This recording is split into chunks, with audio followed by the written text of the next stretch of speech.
Upoznala sam greh i sve njegove boje i spoznala put koji život se zove. Do tog puta dugo vodio me strah, nisam znala da nešto što ljubav nije, bio je mrak.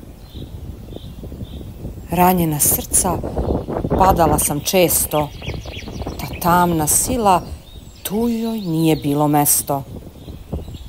Nešto je zvalo moje ime, nešto je želelo da me iz teškog sna probudi i vine.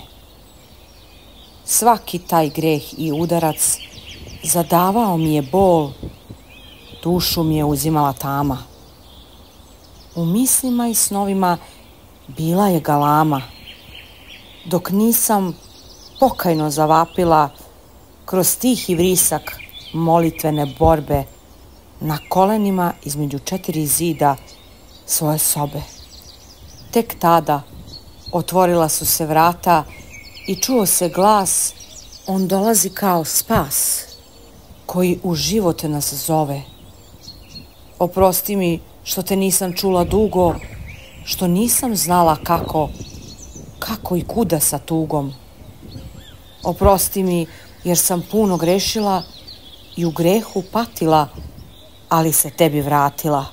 Važno je da sam istinu shvatila i sada znam, držiš me i vodiš stazom sigurnom.